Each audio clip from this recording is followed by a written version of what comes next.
एक जो प्लान था उसको शेड्यूल कर लिया गया था। टाइडिंग मैकडफी एक्ट के तहत जो 1934 में पास किया गया था, उसमें ये साफ किया गया था कि 1946 में फिलीपींस को आज़ादी दे दी जाएगी।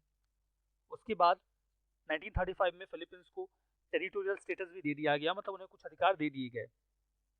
फिलीपींस में एक कॉन्स्टिट्यूशनल कन्वेंशन का गठन किया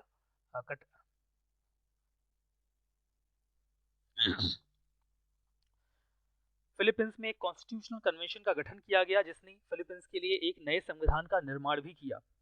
लेकिन देखिए इन बिटवीन हुआ ये कि सेकंड वर्ल्ड वॉर स्टार्ट हो गया, और सेकंड वर्ल्ड वॉर में जापान ने 1942 से 45 के बीच में फिलीपींस पर कब्जा कर लिया था। हालांकि इसकी वजह से जो प्रोसेस था वो डिस्टर्ब हुआ, लेकिन डिले नहीं हुआ, और फाइनली 1946 में जैसा कि पहले से शेड्यूल था फिलीपींस को आजादी दे दी गई। मैनुअल डॉक्टर्स वहां के पहले प्रेसिडेंट बने 1946 में। तो फिलीपींस को किस तरीके से आजादी मिली हमने यहाँ पर चर्चा की। अब देखिए पुर्तगाल के बारे में बात करते हैं। पुर्तगाल ने अपने टेरिटरीज को, अपनी कॉलोनीज को कैसे आजादी दी। वैसे तो बहुत छोटा सा और गरीब देश हुआ करता था पुर्तगाल, हालांकि बाद में उन्होंने बहुत सारा इकट्ठा कर लिया था बिकॉज ऑफ देयर कॉलोनीज। पुर्तगाल ने बहुत ही पुरानी और बड़ी कॉलोनीज को एक्वायर कर रखा था, बहुत बड़ा एम्पायर बना रखा था। There was a fierce determination to maintain position at all cost, और पुर्तगाल अपनी कॉलोनीज को छोड़ना नहीं चाहता था। वो किसी भी कीमत पे नहीं चाहते थे कि उनकी कॉलोनीज उनके हाथ से चली जाए। इसके लिए जब भी वहां पर इंसर्जेंसीज होती थी, उनकी कॉलोनीज में आजादी के लिए आवाज उठाई जाती थी, तो उन्हें बहुत ही बलपूर्वक दबा दिया जाता था, खत्म करने का प्रयास किया जाता था। हालांकि 1961 में जब गोवा से पुर्तगीज को भगाया गया, तो फिर उनका कुछ खास बस चला नहीं और इंडिया ने गोवा को इंडिया का जो मेनलैंड था उसमें मिला दिया। 1961 में रिवोल्ट स्प्रेड होने शुरू हो गए मोजाम्बिक में और गिनी बिसाऊ में। लोकेशन देखना चाहते हैं तो देख सकते हैं, ये है मोजाम्बिक, ठीक है, और ये है गिनी बिसाऊ। ये पुर्तगाल की कॉलोनी हुआ करती थी, अफ्रीकन कंट्रीज है ये। और यहाँ पर जब रिवोल्ट स्टार्ट हो गए थे उस समय, तो पूरा प्रयास किया जा रहा था पुर्तगाल के द्वारा कि यहाँ पर जो रिवोल्ट है वो इतनी वास्ट ना होने पाए कि उन्हें आजादी देनी पड़ जाए। पुर्तगाल ने रिप्रेसिव मेजर्स को भी ज्यादा तेज कर दिया जब यहाँ पर रिवोल्ट स्टार्ट हुए तो, और स्ट्रेटेजिक प्रयास भी शुरू कर दिए कि उनकी जो कॉलोनीज है वो मेंटेन रह जाए। 1974 में एक लेफ्ट विंग रिवोल्यूशन पुर्तगाल के अंदर स्टार्ट होती है, जिसके बाद जो ओल्ड सिस्टम था पुर्तगाल के अंदर उसे ही खत्म कर दिया गया। और जब वहां पर नई सरकार आती है तो उन्होंने जो सोवियत यूनियन का एजेंडा था उसको सपोर्ट किया, जिसमें सोवियत यूनियन ये कह रहा था, यूएसएसआर ये कह रहा था सभी देशों से कि आप कॉलोनीज को मुक्त करिए, उन्हें नए देश के रूप में स्वीकार कर लीजिए। यूएसएसआर और यूएसए दोनों ही नहीं चाहते थे कि दुनिया में कॉलोनीज बनी रहे या किसी भी देश को गुलाम करके रखा जाए, बिकॉज जो यूएसए है वो डेमोक्रेटिक प्रिंसिपल्स को पीछ कर रहा था, जबकि यूएसएसआर जो था वो जो निचले तबके के लोग हैं सोसाइटी में जो रिप्रेस रहे हैं लगातार उनके हितों की बात करते थे। तो दोनों अगर कॉलोनीज की बात करते तो उनके लिए आइडियोलॉजिकली गलत होता। तो हर स्टैंड पर ये जो कंट्रीज थी विरोध कर रही थी कॉलोनीज का, तो उसी एजेंडा को सपोर्ट करते हुए 1974 में जो वहां की सरकार थी उन्होंने जो आजादी देने का प्रोसीजर था कॉलोनीज को उसको स्वीकार कर लिया। The result was very long and extremely difficult multi party civil war in Angola. देखिए हुआ ये कि कई बार जब अफ्रीकन कंट्रीज को आजादी दी गई तो अपनी एडमिनिस्ट्रेशन को, अपनी गवर्नेंस को संभालने के लिए तैयार नहीं थी, और उन्हें बहुत ही लंबे समय तक एक्सप्लॉइट किया गया था, उनके रिसोर्सेज को खत्म कर दिया गया था, और उनका जो पूरा सोशल सिस्टम था वो डिस्टर्ब कर दिया गया था। एजुकेशन, हेल्थ और जो बेसिक एमिनिटीज थी उनकी बहुत ज्यादा कमी थी। उस स्थिति में जब उन कंट्रीज को अचानक से छोड़ दिया गया तो वहां पर पावर एक्वायर करने के लिए जो अलग अलग विंग्स थे वो आपस में लड़ पड़े। अब बिल्कुल ऐसा ही अंगोला में भी हुआ, मोजाम्बिक में भी हुआ। हालांकि अंगोला में जो सिविल वॉर था ये बहुत ही बुरी स्थिति में पहुंच गया था। वैसे तो स्थिति मोजाम्बिक में भी खराब हुई थी, लेकिन इतनी खराब नहीं थी जितनी अंगोला में। तो आजादी पाने के बाद इन देशों ने काफी लंबे समय तक स्ट्रगल किया अपने आप को स्टेबलाइज करने में। अंगोला की लोकेशन देखना चाहते हैं तो देख सकते हैं, ये है अंगोला और ये है मोजाम्बिक। तो हमने लोकेशन के बारे में बात कर ली। एक बहुत बड़ी कॉलोनी ब्राजील थी पुर्तगाल की, ठीक है, तो इसके बारे में हम आगे चर्चा करेंगे कि पुर्तगाल को ब्राजील को कैसे आजादी मिली। नीदरलैंड्स की बात करते हैं। देखिए नीदरलैंड्स की लोकेशन अगर आप यूरोप में देखें तो यहाँ पर ऑरेंज कलर में जो एक सर्कल बनाया गया है उसमें जो ऑरेंज कलर का छोटा सा बिंदु है वो है नीदरलैंड्स। आप इमेजिन कर सकते हैं कि कितना छोटा सा देश है जिसने इतनी बड़ी टेरिटरी को यहाँ पर अपनी कॉलोनी बना रखा था। The Netherlands, a small rich country in western Europe, eastern Europe की स्मॉल रिच कंट्री थी जिसने बहुत बड़े एम्पायर क्रिएट किए थे। By 1940 it consist mostly of Dutch East Indies, now Indonesia. और जो इंडोनेशिया की लोकेशन है ये नीदरलैंड्स की कॉलोनी हुआ करती थी, जिसे वो उस समय डच ईस्ट इंडीज कहा करते थे, ठीक है। The Netherlands was overrun and almost starved to death by the Nazis during the war. लेकिन नीदरलैंड की स्थिति बहुत खराब हो चुकी थी सेकंड वर्ल्ड वॉर के दौरान। इन बिटवीन जापान ने डच फ्लीट को बुरी तरीके से हराकर ईस्ट इंडीज यानी कि इंडोनेशिया पर कब्जा कर लिया था। लेकिन सेकंड वर्ल्ड वॉर में हार हो गई, किसकी?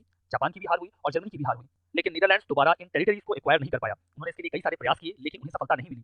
वास्तव में हुआ ये था कि जब सेकंड वर्ल्ड वॉर के दौरान जापान ने इंडोनेशिया की इस टेरिटरी को अपने कब्जे में लिया था तो वहां पर सुकर्णो की लीडरशिप में एक गवर्नमेंट को एस्टैब्लिश कर दिया गया था। सेकंड वर्ल्ड वॉर के खत्म होने के बाद सुकर्णो ने आजादी की घोषणा कर दी थी। उसके बाद हालांकि नीदरलैंड्स ने उन्हें 1949 में एज ए कंट्री स्वीकार किया, बट 1946 में ही उन्होंने खुद को आजाद होने की घोषणा पहले ही कर ली थी। The Dutch in East Indies and at home were practically unanimous except for communists that Dutch power and prestige and wealth depend on extremely expensive war to regain the island. देखिए अगर कुछ कम्युनिस्ट विंग को छोड़ दिया जाए Netherlands में तो लगभग सभी का ये मानना था कि अगर वो अपनी पावर और प्रेस्टीज को बनाए रखना चाहते हैं तो जरूरी है कि जो इंडोनेशिया के आइलैंड्स हैं वो उनके कब्जे में रहें। कई सारे नेगोशिएशंस किए गए, कॉम्प्रोमाइज करने की कोशिश की गई कि किसी भी तरीके से इस टेरिटरी पर वो अपनी जो पावर है उसको मेंटेन कर पाए, लेकिन किसी ने भी इसे स्वीकार नहीं किया। When the Indonesian Republic successfully suppressed a large-scale communist revolt, the United States realizes that it needed the nationalist government as an ally in the Cold War. उसके बाद यूएसए भी नहीं चाहता था कि इंडोनेशिया में कोई ऐसी सरकार हो जो उसे फेवर ना करे, इसलिए वो भी चाहते थे कि इंडोनेशिया एक आजाद देश बन जाए और वहां पर जो कम्युनिस्ट मूवमेंट था उसे खत्म कर दिया गया था। तो यूएसए भी सपोर्ट में आ गया कि इंडोनेशिया में एक नेशनलिस्ट सरकार को स्थापित कर दिया जाए जो कोल्ड वॉर में उसे सपोर्ट कर सके।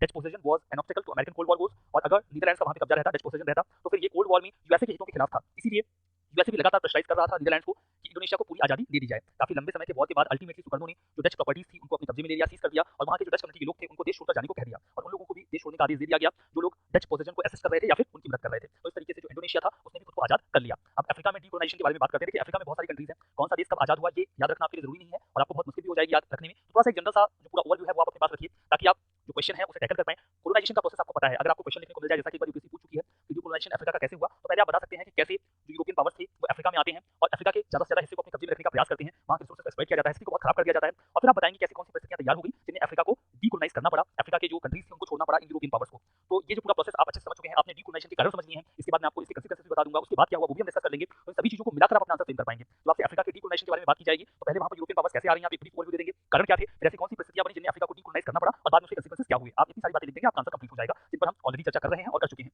The decolonization of North Africa and sub Saharan Africa took place in mid to late 1950s very suddenly with little preparation. जो नॉर्थ अमेरिका और सब सहारन अफ्रीका था, यानी सहारा जो रिजर्व है उसके आसपास की जो कंट्रीज थी, मिड टू लेट 1950s तक उन्हें आजादी दे दी गई। हालांकि कई सारे देश आजादी के लिए पूरी तरीके से तैयार नहीं थे और यही कारण था कि वहां पर जब आजादी दी गई तो फिर एक पावर स्ट्रगल स्टार्ट हो गया वेरियस ग्रुप्स के बीच में। फिर एक बात तो हमने देखी, कारण में हमने पहले बात समझी थी, बाद में कंसीक्वेंसेस में भी जानेंगे। इनफैक्ट कंसीक्वेंसेस में ये बात करेंगे कि जो बाउंड्रीज ड्रॉ की गई थी जब इन कंट्रीज को कॉलोनाइज किया जा रहा था, तो एक्चुअली में इन यूरोपियन पावर्स ने अपनी सुविधा के हिसाब से जो अफ्रीका था उसके कई सारे टुकड़े करके उसे देशों में विभक्त कर दिया। ना तो किसी ज्योग्राफिकल बाउंड्री का ध्यान रखा गया, ना एथनिसिटी का ध्यान रखा गया। इसमें वही हुआ कि कुछ कंट्रीज ऐसी थी जो कि ज्योग्राफिकली भी अलाइन नहीं हो पा रही थी और कई सारी कम्युनिटीज जो कि एक दूसरे की एंटी थी वो एक ही कंट्री में आ गई थी। तो फिर एक पावर स्ट्रगल स्टार्ट हो गया कि कौन सी कम्युनिटी अपने पास अधिकार रखेगी। उसके बाद ये सारी दिक्कतें आई। There was widespread unrest and organised revolt specially in French Algeria. हालांकि देखिए जो आजादी का प्रोसेस था, अगर हम उसकी बात करें तो सेकंड वर्ल्ड वॉर के बाद अफ्रीका के कई सारे देशों में आजादी के लिए रिवोल्ट शुरू हो गए थे। फ्रांस का जो एक पोजीशन था अल्जीरिया में, वहां पर पुर्तगाल के अंगोला में, पुर्तगाल की कॉलोनी थी अंगोला जिस पर हमने पहले भी चर्चा की है, बेल्जियम की कॉलोनी थी कॉन्गो जो कि काफी लंबे समय से थी, और ब्रिटिश कॉलोनी थी केन्या। तो यहाँ पर अलग अलग जगह पर रिवोल्ट स्टार्ट हो गए और सभी ने आजादी की मांग करनी शुरू कर दी। इन 1945 अफ्रीका हैड 4 इंडिपेंडेंट कंट्री। 1945 से पहले 4 देश जो थे अफ्रीका में वो आजाद हो चुके थे, जैसे कि इजिप्ट, इथियोपिया, लाइबेरिया और साउथ अफ्रीका। ये देश ऑलरेडी आजाद हो चुके थे। और जब सेकंड वर्ल्ड वॉर में इटली की हार होती है, फ्रांस और यूके जो फॉर्मर इटालियन कॉलोनीज थी उनको ऑक्यूपाई कर लेते हैं, अपने अपने हिस्से में ले लेते हैं। उसके बाद देखिए लीबिया जो था वो एक इंडिपेंडेंट किंगडम बनता है 1951 में। इरिट्रिया को देखिए इथियोपिया के साथ मर्ज कर दिया गया। इरिट्रिया को इथियोपिया के साथ मर्ज करके 1952 में एक कंट्री बना दिया गया। हालांकि इरिट्रिया के लोग इथियोपिया के साथ जुड़ना नहीं चाहते थे, काफी लंबा संघर्ष चला। 1990s में जाकर इन्हें वापस आजादी मिली और 1993 में 27 अप्रैल के दिन अल्टीमेटली जो इरिट्रिया था वो एक इंडिपेंडेंट कंट्री बन गया। तो आपको डेट याद रखने की आवश्यकता नहीं है, इतना याद रह जाए। यहाँ 1952 1952 में इरिट्रिया और इथियोपिया को एक साथ मर्ज कर दिया गया था और बाद में 1993 में इरिट्रिया खुद को आजाद कर लेता है। इतनी बात भी काफी रहेगी। ये 1990s के दशक में आजाद होता है, इतना भी काफी रहेगा। मतलब ऐसा ना लगे कि हाँ 1952 में मर्ज किया गया था और 1960s में आजाद हो जाते हैं। कम से कम थोड़ा ओवरव्यू तो होना चाहिए, आसपास का ओवरव्यू होना चाहिए। उसके बाद इटालियन सोमालीलैंड जो आज का सोमालिया है वो इटली की कॉलोनी हुआ करती थी। सेकंड वर्ल्ड वॉर में इटली के हारने के बाद ये कॉलोनी यूके को मिल गई थी 1954 में और 1960s में इसे आजादी मिल जाती है। 1977 तक अफ्रीका के मेनलैंड पर लगभग सभी यूरोपियन कॉलोनीज आजाद हो चुकी थी। हालांकि नामीबिया जो कि यूएन ट्रस्ट टेरिटरी हुआ करता था उसे 1990 में आजादी मिलती है। तो अफ्रीका का डीकोलोनाइजेशन कैसे हुआ ये हमने यहाँ पर देख लिया है। अब देखिए कुछ बातें और भी रह गई हैं। Most independent African countries exist within prior colonial borders. ज्यादातर कंट्रीज जो आजाद हुई जैसे उन्हें यूरोपियन पावर्स ने बांटा था वो उसी टेरिटरी में रहे, मतलब जहां पर जिस देश को जैसे बांटा गया था वो बाद में वही देश बन गया। However Morocco merge with French Morocco. Morocco का जो एक हिस्सा था वो दो हिस्सों को मिलाकर बनाया गया। फ्रेंच मोरक्को यानी कि मोरक्को का एक हिस्सा जो फ्रेंच की कॉलोनी हुआ करता था और स्पेनिश मोरक्को एक हिस्सा जो कि स्पेन की कॉलोनी हुआ करता था, दोनों को मिलाकर मोरक्को नाम का देश बनाया गया। सोमालिया को ब्रिटिश सोमालीलैंड और इटालियन सोमालीलैंड दोनों को मिलाकर सोमालिया नाम का देश बनाया गया। इरिट्रिया को मर्ज किया गया था 1952 में इथियोपिया के साथ, लेकिन 1993 में अलग हो गया था, वो तो हमने डिस्कस कर ही लिया है। Most African countries became independent as republics. ज्यादातर देश रिपब्लिक के तौर पे आजाद हुए और वहां पर एक नया जो गवर्निंग सिस्टम था उसे एस्टैब्लिश किया गया। मोरक्को, लेसोथो और स्वाजीलैंड यहाँ पर मोनार्कीज रिमेन रही जिन्होंने की कोलोनियल रूल को बाहर भगाया था। इजिप्ट और लीबिया ने जब इंडिपेंडेंस गेन की तो ये भी मोनार्की रूल को एस्टैब्लिश करते हैं, लेकिन जो दोनों कंट्रीज थी वहां पर मोनार्क्स को बाद में डिपोज कर दिया गया और वो भी रिपब्लिक बन गए। जो अफ्रीकन कंट्रीज थी उन्होंने कई सारे मल्टी स्टेट एसोसिएशन में कोऑपरेट किया, जिसमें एक बहुत महत्वपूर्ण है द अफ्रीकन यूनियन, जिसमें सभी 55 जो अफ्रीकन स्टेट्स हैं वो मेंबर हैं। ठीक है, इस पर अफ्रीकन यूनियन पर भी यूपीएससी क्वेश्चन पूछ चुकी है। तो यहाँ पर देखिए हमने अफ्रीका के डीकोलोनाइजेशन के बारे में जाना। अगर आपको आंसर फ्रेम करना है तो मैंने आपको बता दिया यूरोपियंस कैसे आए, उसके बाद क्या कॉजेज रहे, कैसे डीकोलोनाइजेशन हुआ, क्या कंसीक्वेंसेस रहे, इतने में आपका आंसर फ्रेम हो जाएगा। अब हम लोग डीकोलोनाइजेशन ऑफ एशिया की बात करते हैं। जापान देखिए expanded it's occupation of Chinese territory during 1930s। 1930 के दौरान जब जापान एक बड़ी कॉलोनी पावर के रूप में एशिया में इमर्ज हो रहा था तो उसने चाइना की कुछ टेरिटरीज पर अपना कब्जा जमा लिया था। उन्होंने साउथ ईस्ट एशिया को सेकंड वर्ल्ड वॉर के दौरान लगभग पूरी तरीके से अपनी कॉलोनी बना लिया था। After the war Japanese colonial empire was dissolved. Japan की सेकंड वर्ल्ड वॉर में हार होती है तो जो जापान का एम्पायर था वो डिसॉल्व कर दिया जाता है और उसके बाद जैसा कि प्रयास फर्स्ट वर्ल्ड वॉर के बाद किया गया था वही प्रयास सेकंड वर्ल्ड वॉर के बाद जब करने की कोशिश की गई कि जो यूरोपियन पावर्स पहले वहां पर थी, जापान की कॉलोनी बनाने के पहले उन टेरिटरीज को किसी न किसी यूरोपियन पावर ने उन्हें अपनी कॉलोनी बना रखा था। जब उन्हें वापस फिर से वहां स्थापित करने की कोशिश की गई तो वहां के लोगों ने उसका काफी बुरी तरीके से विरोध किया और कहा कि आप लोग वापस चले जाइए और हमें खुद को रूल करने दीजिए। Republic of China regained control of Japanese occupied territory in Manchuria and eastern China as well as Taiwan. जब जापान की हार होती है तो चाइना को जापानीज ऑक्युपाइड टेरिटरी जो मंचूरिया थी वो मिल जाता है, ताइवान भी उन्हें मिल जाता है। Only Hong Kong and Macau remain in outside control. केवल हांगकांग और मकाऊ ही ऐसा था जो उसके बाद उनके कंट्रोल के बाहर रहा।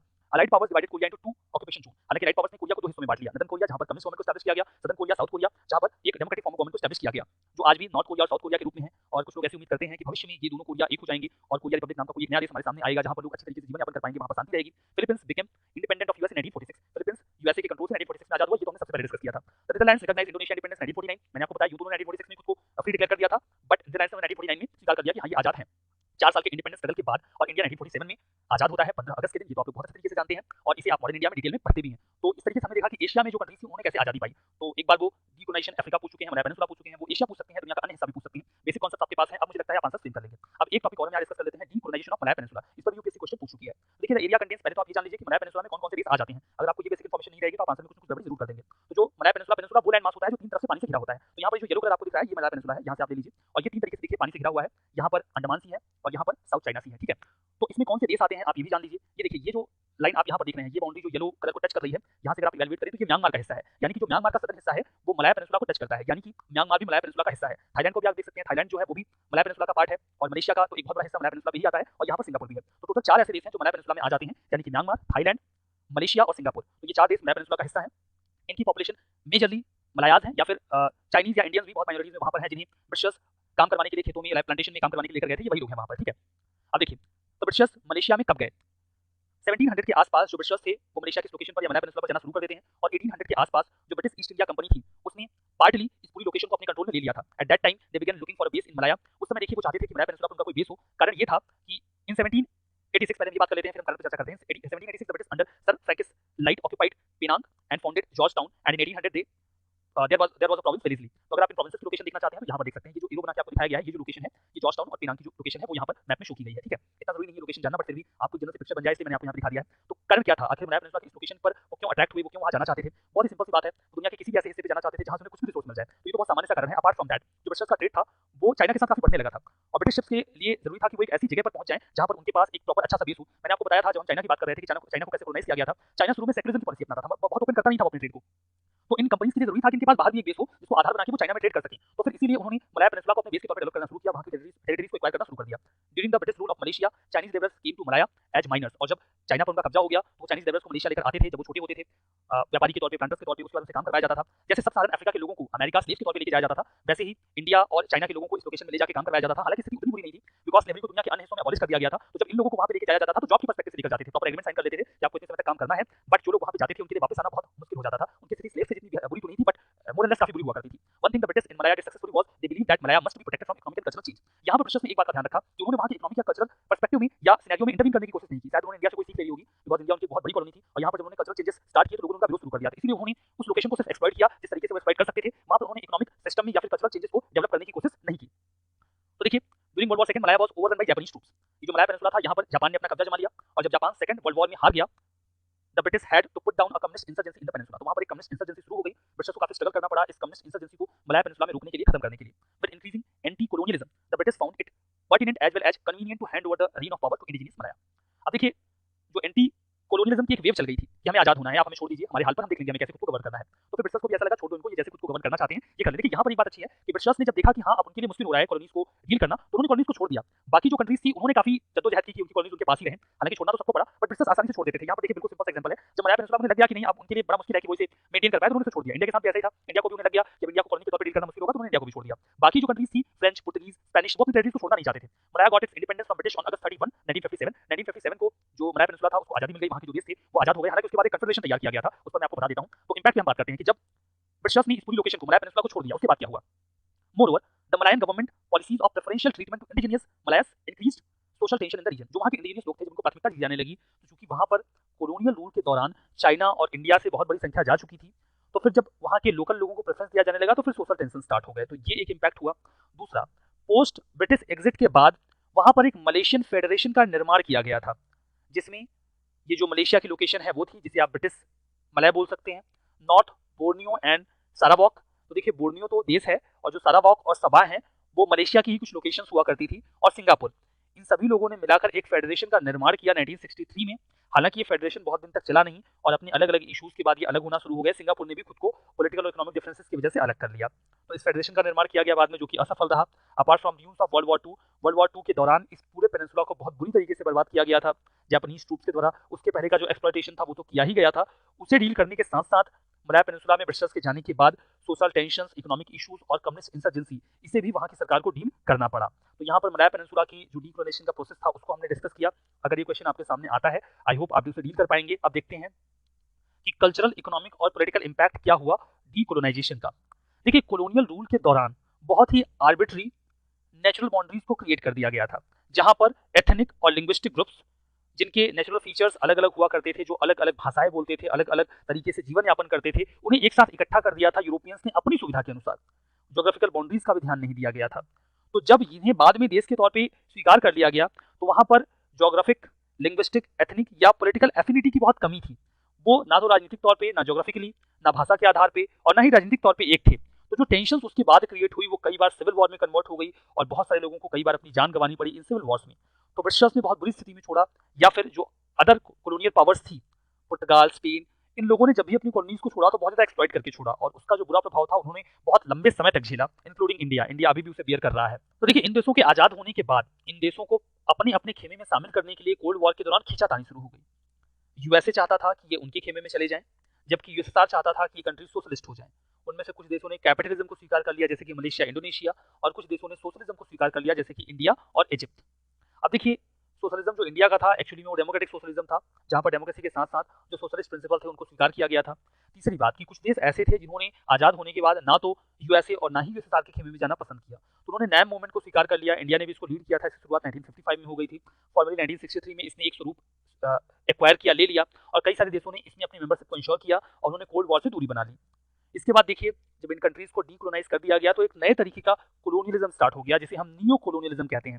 बिकॉज कोलोनियलिज्म तो एक फिलॉसफी है, एक सिद्धांत है जिसे किसी भी तरीके से पूरा किया जा सकता है। उसके लिए नॉट नेसेसरली एक देश दूसरे देश पर जाकर फिजिकली कब्जा जमाए। तो अब नए नए टूल्स का इस्तेमाल किया जाता है। कैपिटलिस्ट फिलॉसफी को हर देशों में स्प्रेड करने की कोशिश की जाती है। ग्लोबलाइजेशन को भी इसी का एक टूल माना जाता है, जहां पर लोगों की कल्चरल और पॉलिटिकल लाइफ पर एक कंट्री अपने प्रभाव को जमाना शुरू कर देती है। तो नए नए तरीके से एक इकोनॉमिक न्यू कोलोनिज्म का कॉन्सेप्ट भी आ रहा है, जहां पर एक देश किसी दूसरे देश को इतना ज्यादा इकोनॉमिकली सबॉर्डिनेट कर देता है कि वो देश, जो ऐसी कंट्री है जिसने इकोनॉमिकली सबॉर्डिनेट किया है उस देश को, उसकी बात मानने को बाध्य हो जाता है। जैसे एक कंट्री ए है, आप हिडन बैकग्राउंड में चाइना रख लीजिएगा, और ये कंट्री बी है। अब ये जो कंट्री ए है वो बी को इतना ज्यादा लोन देती है कि बी उसे चुका नहीं पाता, और फिर जो स्ट्रेटेजिक इशूज हैं या फिर पॉलिटिकल इशूज हैं उसमें कंट्री बी को कंट्री ए की बात माननी पड़ जाती है। तो ये भी एक तरीके का कोलोनाइजेशन ही है, जिसे कंट्रीज अलग अलग तरीके से स्प्रेड करने का प्रयास कर रहे हैं। उसके बाद देखिए, एक डिपेंडेंसी प्रिंसिपल इवॉल्व हो गया। जो पोस्ट कोलोनियल स्टेट्स थे, the claim that post colonial states have no choice but to accept western conditions for loan। अब ये देश जो छोड़े गए, डीकोलोनाइज किए गए, इनको बहुत ही बुरी स्थिति में छोड़ा गया। पूरे रिसोर्सेज को तो ऑलरेडी खत्म कर दिया गया था, और अब उन्हें अपने सोशल, पॉलिटिकल, इकोनॉमिक डेवलपमेंट के लिए इन्हीं वेस्टर्न कंट्रीज से लोन लेना पड़ रहा था, और अल्टीमेटली वो कहीं ना कहीं अपनी डोमेस्टिक पॉलिसीज के लिए, स्ट्रेटेजिक पॉलिसीज के लिए उनके प्रभाव में चले गए थे। तो डीकोलोनाइजेशन के बाद ये भी इसका एक प्रभाव पड़ा कि वो एक्चुअली में डीकोलोनाइज हो तो गए, लेकिन अभी भी वो स्ट्रेटेजिक ऑटोनॉमी को एक्वायर नहीं कर पा रहे थे। Unlike the colonial time, now they were free and started to revive their old culture। अब देखिए, जब ये colonial powers आए थे तो इन्होंने अपने कल्चर को इम्पोज करने की कोशिश की थी। तो जब ये देश आज़ाद हुए तो इन्होंने अपने कल्चर को रिवाइव करने की कोशिश की। रिलीजियस और एथनिक मूवमेंट भी स्टार्ट हो गए, जिन्होंने उनके कल्चर को फैसिलिटेट किया। कई सारे film, music, fiction, autobiographies, museum displays, इन सबको डेवलप किया गया, जिसमें कोलोनियल हिस्ट्री को डिस्प्ले किया गया, दिखाया गया। आठवां पॉइंट ये है कि जो पॉपुलेशन रीसेटलमेंट किया गया, उससे जो दुश्मनी का माहौल पैदा हुआ वो आज भी बना हुआ है। ज्यूज को पैलेस्टीन की लोकेशन में रीसेटलमेंट उनका करवाया गया, इजराइल नाम का देश बन गया। अरब कंट्रीज की दुश्मनी आज भी वहां पर चल रही है। सिख और मुस्लिम जो इंडिया पाकिस्तान के बॉर्डर पर हैं, उनमें भी कोई बहुत अच्छे रिलेशंस नहीं बन पा रहे हैं, दुश्मनी की भावना अभी भी बनी हुई है। तो ये भी एक इसका नेगेटिव इंपैक्ट आप कह लीजिए। Also few newly independent countries acquired stable government almost immediately, others were ruled by dictators. कुछ देशों ने तो एक इंडिपेंडेंट सरकार को बना लिया अपने देशों में, लेकिन बाकी कई सारे देशों में बहुत डिकेड्स तक डिक्टेटर्स बने रहे, सिविल वॉर्स चलते रहे। डेमोक्रेसीज और सिविल वॉर्स, कुछ जगहों पर डेमोक्रेसी आ गई, कुछ जगहों पर सिविल वॉर चलता रहा, जिससे जो स्थिति थी वो उसके बाद भी बहुत लंबे समय तक खराब बनी रही। तो ये कुछ इंपैक्ट्स हमने देखे, पॉलिटिकल, सोशल और कल्चरल, ठीक है। अब देखिए, डीकोलोनाइजेशन के बाद क्या हुआ। A few newly independent countries acquired stable government. बहुत कुछ ही ऐसे देश थे जो स्टेबल गवर्नमेंट को बना पाए, और बाकी सब में तो जो रूलर्स थे वो अपने तरीके से शासन कर रहे थे, और जो लोग थे उनकी स्थिति वैसी ही बनी रही, उनकी स्थिति में कुछ खास सुधार नहीं आया। कुछ यूरोपियन गवर्नमेंट्स ने जो उनकी कॉलोनीज थी उनके साथ रिलेशनशिप को वेलकम किया, जबकि कुछ जो देश थे उन्होंने अपनी कॉलोनीज के साथ अच्छे रिलेशन को रखने से मना कर दिया। The process of decolonisation coincided with new cold war. Decolonisation के प्रोसेस के साथ ही साथ एक नया कोल्ड वॉर शुरू हो गया, जिसमें दो खेमे बट गए, यूएसए और यूएसएसआर, और दोनों देशों के लिए खींचातानी करने लगे कि कौन देश उनके प्रभाव में रहेगा। Decolonisation was often affected by super power competition, वो बात हम ऑलरेडी कर चुके हैं। और देखिए, जब कॉलोनियल रूल के दौरान एक्सप्लॉइट किया गया था लोगों का, उनको जबरदस्ती काम करवाया जाता था, जबरदस्ती उनकी आर्मी में भर्ती करवाई जाती थी, लड़ाई लड़ने भेज दिया जाता था, तो जो साइकोलॉजिकल सप्रेशन किया गया उसका प्रभाव उसके बाद काफी लंबे समय तक बना रहा। तो ये तो हमने देखिए पूरा